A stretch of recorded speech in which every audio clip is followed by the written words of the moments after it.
కేసీఆర్ నడిపిన తీరుతో చూసుకుంటే రేవంత్ రెడ్డి తెలంగాణ అసెంబ్లీని అద్భుతంగా నడుపుతున్నారు.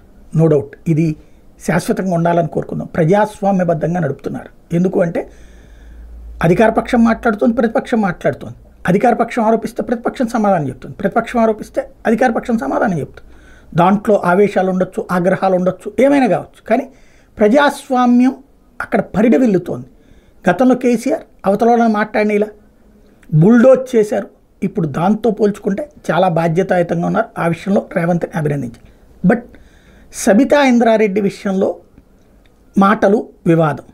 ఇక్కడే అసలు పాయింట్ ఏంటంటే రేవంత్ రెడ్డికి ఒక కోపం ఉంది. తను కాంగ్రెస్లోకి వెళ్ళాలనుకున్నప్పుడు సబితా ఇంద్రారెడ్డిని అడిగితే ఆశీర్వదించి అయ్యా నువ్వు సీఎం కూడా అవుదు కానీ అంది. తీరా చూస్తే 4 రోజులు పోయేటప్పటికి రేవంత్ రెడ్డి తెలుగుదేశం నుంచి కాంగ్రెస్కి వచ్చాడు. ఈలోపు సబిత వెళ్ళి టీఆర్ఎస్లో చేరిపోయింది. అది ఆయనకి పర్సనల్ కోపం. దానికి సభకి ఏంటి సంబంధం? దానికి పర్సనాలిటీకి ఏంటి సంబంధం? దానికి గాను ఆమెని పదే పదే టార్గెట్ చేయడం అన్నటువంటిది అవసరమా? సునీత లక్ష్మారెడ్డి నియోజకవర్గంలోకి వెళ్తే 2 కేసులు పెట్టారు అన్నది. అలాగనైతే ఇప్పుడు కూడా కేసులు పెడుతున్నారు కదా. కేటీఆర్ మీద కేసీఆర్ మీద కేసులు పెట్టట్లేదా?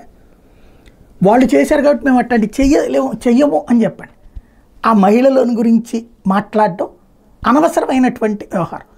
వ్యక్తిగతంగా తను ఇబ్బంది పడ్డాడు రేవంత్ రెడ్డి. ఆ కోపాన్ని అక్కడ సభలో మాట్లాడాల్సిన అవసరం లేదు.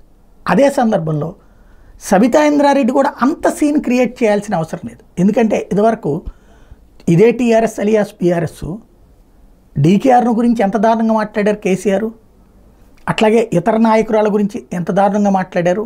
ఇంకా కరెక్ట్గా చెప్పాలంటే అసలు ఒకప్పుడు మహిళా చైర్పర్సనే లేదు, మంత్రే లేకుండా సాగింది. ఆనాడు మహిళలకు ఏమాత్రం విలువ ఇవ్వనటువంటి టీఆర్ఎస్ అలియాస్ బీఆర్ఎస్ ఇవాళ సబిత చేత కంటతడి ప్లస్ ఇది అదేదో నేనేం చేశాను నన్ను ఆడపిల్లని ఏడిపిస్తున్నారు అన్నట్టు. ఏడిపించే దుర్భాష ఎక్కడా లేదు, దూషణ ఎక్కడా లేదు. దూషణ దుర్భాష లేకుండా ఏడవాల్సిన అవసరమే ఉంది. టార్గెట్ చేస్తున్నారంటే అవును మీరు టార్గెట్ చేయాలని. కాబట్టి దాంట్లో ఆడతనం అన్నటువంటి దాన్ని చొప్పించాల్సిన అవసరమైన రాజకీయం అయితే కాదు.